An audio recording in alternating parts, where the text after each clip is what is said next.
আসসালামু আলাইকুম ফিকর ভাই, কেমন আছেন? ওয়ালাইকুম সালাম। ভালো আছো? আচ্ছা, আলহামদুলিল্লাহ ভালো।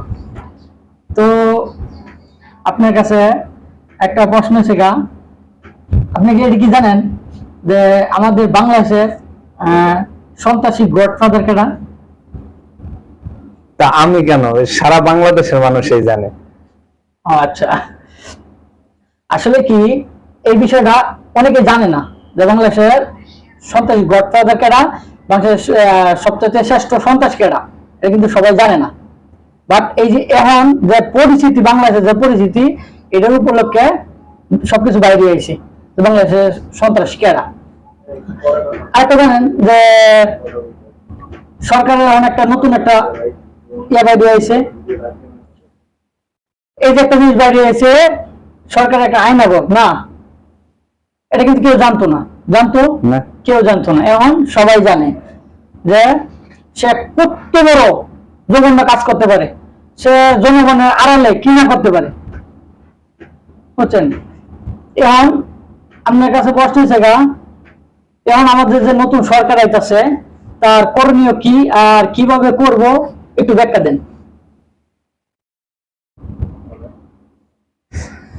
এটা হলো তোমার ধরো নতুন সরকার এখন আসছে, স্বৈরাচার সরকার এতদিন। আগে আপনি সরকার হিসেবে আগে সিলেক্ট করতেছেন সরকার হিসাবে এটা তো আমাদের হ্যাঁ। ছাত্র ছাত্রী ভাই বোনেরা সবাই তো চাচ্ছে যে যে একটা ভালো দেশ পরিচালনা করবে তারাই চাইতেছে। তো আমাদের মাঝে এখন উঠে আসছে ডক্টর ইউনূসকে তত্ত্বাবধায়ক সরকার প্রধান উপদেষ্টা বানানোর জন্য। তো এটি এই ক্ষেত্রে আমিও মনে করি যে বাংলাদেশে তারও একটা অবদান আছে, তার যোগ্য আছে, তারাই দিলে ভালো হবে। ডক্টরে তো 3 মাসের জন্য দিছি, ডক্টর ছাড়া আর কে আছে? ডক্টর ছাড়া আর কে আছে যে যোগ্য প্রার্থী? ধরেন 2-3 জনের নাম ব্যাখ্যা করেন যে এর ভিতরে, এটা আমরা সিলেক্ট করতে হবে না, বাট জনগণে সিলেক্ট করবো যে এটা কে প্রাপ্য, অথবা কারে দিয়ে এটা সম্ভব দেশটা চালানো। যোগ্য বলতে যোগ্য এখন ডক্টর ইউনূসই আছে, তারপরে তার সাথে পাশাপাশি ঢাকা বিশ্ববিদ্যালয়ের অধ্যাপকরা আছে, আরো আরো লোকজন আছে, তারা মোট 17 জন 10 থেকে 12 জন সিলেক্ট করছে। এরা প্রধান উপদেষ্টা ডক্টর ইউনূসকে বানানো হয়েছে। পরবর্তীতে এরা বসবে, বৈশা দেখবে বাকি কারে কারে রাখা যায়, কারে কারে সিলেক্ট করা যায়। আচ্ছা, তাহলে এখন যে দেশের যে পরিস্থিতি, যে পুলিশের উপর যে অত্যাচার, পুলিশও কিন্তু জনগণের উপর অত্যাচার করছে, বহুত অত্যাচার করছে, যা একদম মেনে নেওয়া যায় না। যেরকম দেখেন ভিডিওটা একটু খেয়াল করেন, একটা পুলা বারবার বলতেছে যে আমার দুটো শিশু আছে, আমার দুটো শিশু আছে, আমার নিয়ে নেন, নিয়ে নেন, কত রিকোয়েস্ট করতেছে। একটু খেয়াল করেন ভিডিওটার দিকে।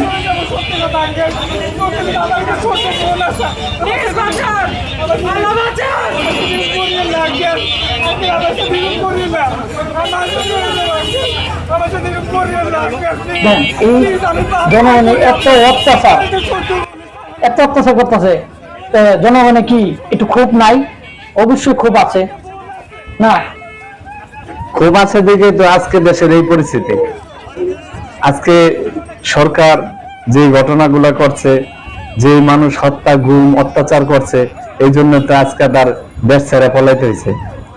আসলে কি মানুষ একটা জিনিস ভাবে না, এই যে পুলিশ গুলো ডিসিশন দিছে, উপর মহলে তো ডিসিশন দিছে যে মানুষগুলোর উপর গুলি চালাও, হেরা একটা বার মাথার ভিতরে নেই নাই যে আমারও সন্তান আছে, জাগরে মারতাছি, হেরা একজনের সন্তান, আবার আমারও সন্তান আছে। বাট আরেকটা জিনিস খেয়াল করতে হইব যে এই যে একটা পুলিশে, কতগুলো পুলিশে একসাথে 13টা 2টা 5টা করে মারতেছে, মারছে, অনেক মারছে পুলিশে। বাট এই যে পুলিশে একটা ভিডিও, আমি একটা জিনিস খেয়াল করছেন ইউটিউবে, যে একটা লোকে পুলিশ কনস্টেবল লাইভে আসিয়া তারপর তার দুঃখ প্রকাশ করতেছে যে আমরা নিজের ইচ্ছা এটি করি নাই, আমাকে উপর মহলতে চাপ দিছে। বাট এরা ওই চাপে পড়ে এগুলা করছে না। এখন হ্যাঁ কি করতেছে, যে হ্যাঁ নিজে শিশুরা কাঁদতেছে যে আমি মারা গেলাম, অথবা আমার সাথী ভাইরা মারা গেল, যে এদের সন্তানরা কি হাহাকারী ভাবে কাঁদতেছে, তাই না? হাহাকারী ভাবে কাঁদতেছে, এই দুঃখটা প্রকাশ করতেছে। যে সঙ্গে ওরা যে সাধারণ জনগণের মারধর করলো, তখন কি একবার ভাবে নাই যে হ্যাঁ সন্তান আছে?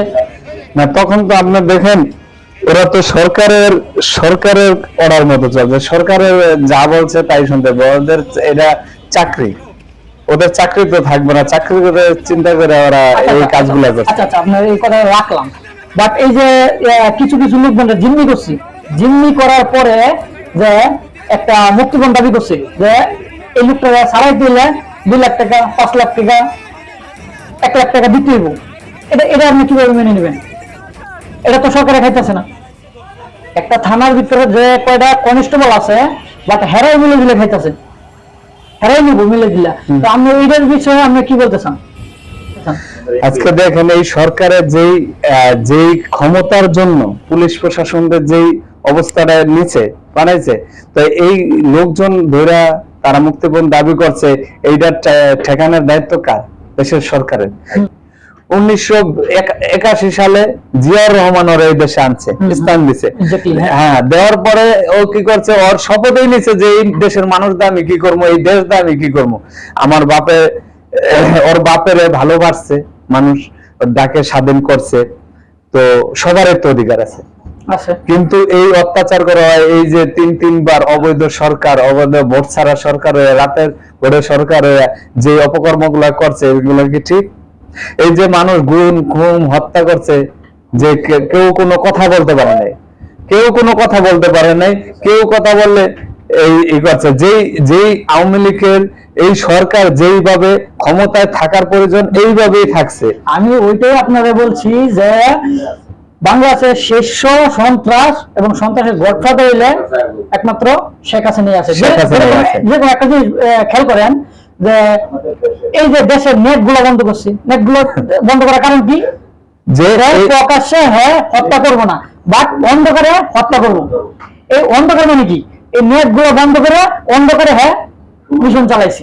হ্যাঁ, সে নেট গুলো বন্ধ করছে। আমার একটাই প্রশ্ন তার কাছে, যে তার কোনো বাবার টাকা দিয়ে নেট করছে? এই সাধারণ জনগণের টাকা দিয়া আজকে আপনি চিন্তা করেন, বিএনপির আমলে 2005-6 সালের বাজেট ছিল, লাস্ট বাজেট 61,000 কোটি টাকা। মানুষে বলে বিএনপি কি করছে, কি উন্নয়ন করছে। 61,000 এই টাকা দিয়ে বাংলাদেশের বিএনপি তো সাধারণ মানুষের কষ্ট দেয় নাই। না না, বাজেট কম করছে, যে দ্রব্যমূল্যতে ভর্তুকি দিচ্ছে, দ্রব্যমূল্যের দাম স্থিতিশীল রাখছে, মানুষের যে খাওয়া পড়া বাঁচতে পারে, দেশের উন্নয়ন কাজ হবে। আজকে আপনি আমার এলাকায় আমার এক জায়গায় প্রতিনিধি বানাইলেন, প্রতিনিধি কি আমি জনগণকে মাইরা কি আমি উন্নয়ন করবো? সেটা কি ভালো? যে বিএনপি তো মানুষ মারতে চায় নাই, যে মানুষ ভালো থেকে দেশের উন্নয়ন একদিন হবে। কিন্তু আওয়ামী লীগ সরকার কি করছে? আজকে 7,61,700 কত কোটি টাকা বাজেট করছে। এই বাজেটের টাকা কোথায়? এই আওয়ামী লীগ অর্থমন্ত্রী এই চোর, যে বাজেট 10 লক্ষ কোটি টাকা উঠায় বলবো যে বাজেটে ঘাটতি আছে, 3 লক্ষ টাকা বাজেটে ঘাটতি আছে। কোথা থেকে আসতেছে? এই টাকাটা জনগণের থেকে আসতেছে।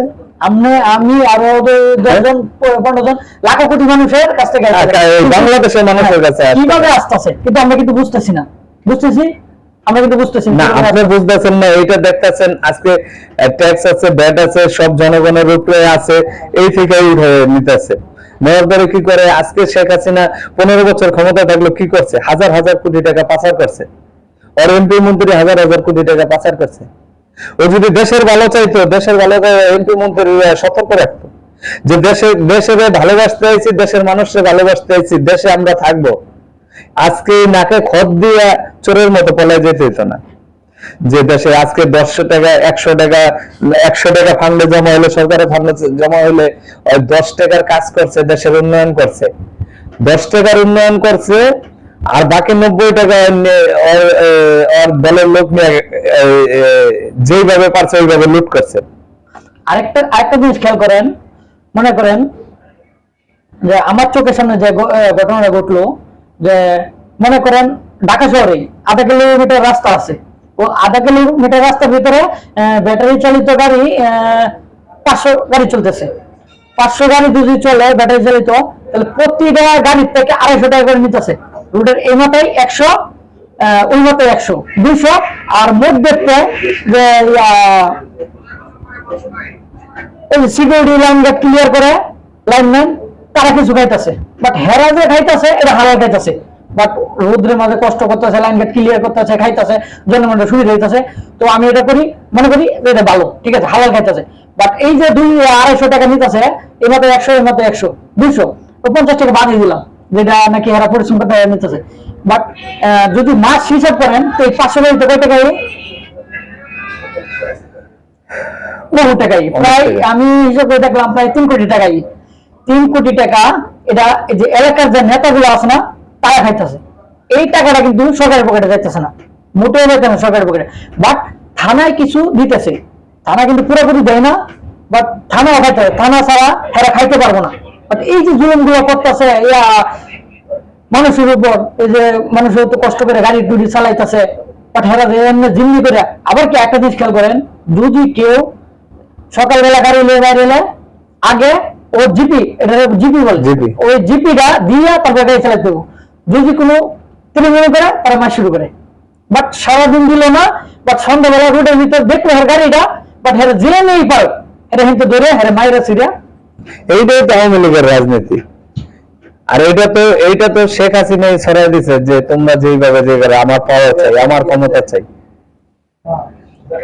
আমার পাওয়ার চাই, আমার ক্ষমতা চাই, আমার বাবার হত্যার প্রতিশোধ চাই। কিন্তু আমি দেশটা কি করবো? দেশ আজকে 3 বারের প্রধানমন্ত্রী, আপনি দেখেন যে এই যে এইভাবে পলাইবো কেন?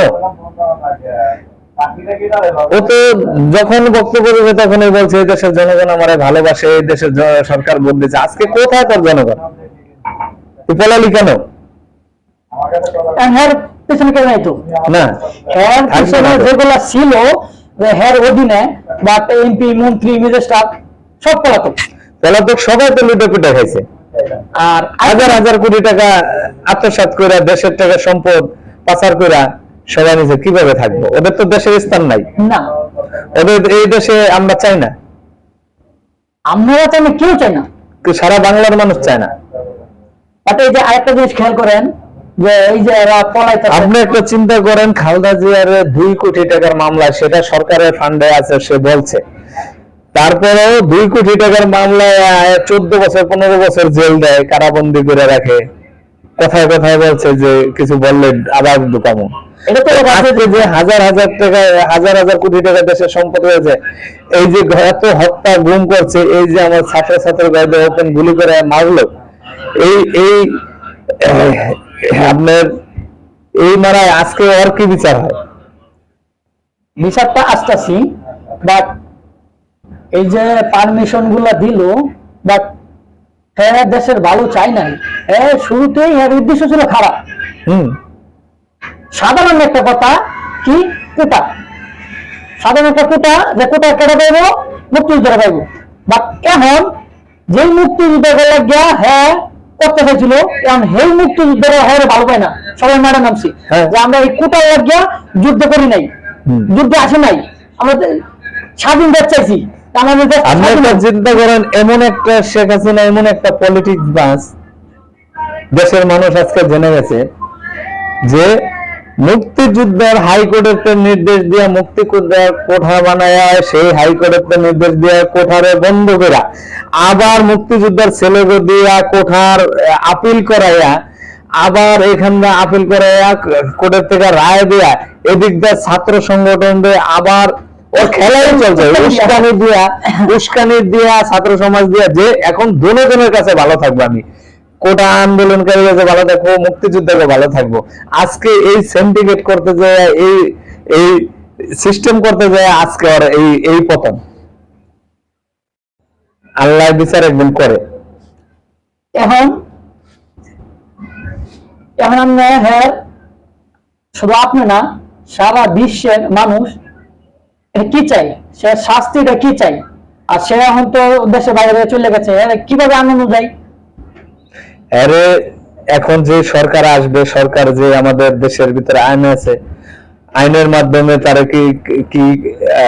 কিভাবে আনা যায়, কিভাবে বিচার করা যায়, সেটা তো সরকার আসলে আমরা ভালো, যে দেশের জনগণ যারা ভালো মনে করবো তারা সরকার বানাবো, মানে তারপরে তার বিচার তো হবে, যে অপরাধ করবে তার শাস্তি হবে।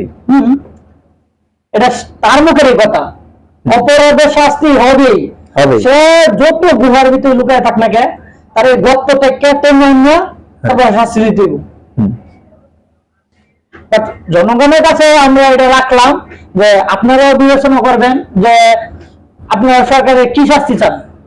এই যে এগুলা কাজ করলো, এগুলো কর্ম করলো খালি সরকার না, বা তার পিছনে যে এমপি মন্ত্রী আছে, আওয়ামী লীগের লোকেরা, আর এই যে ছাত্ররা, যে সাধারণ জনগণ কি পিটাকে পিটাইছে চিন্তা করেন একবার। তো আপনারা সব বিবেচনা করে আপনারাই আপনাদের এই কমেন্টস এর মাধ্যমে যাতে বেরিয়ে আসে যে সরকার শাস্তিমূলক এটা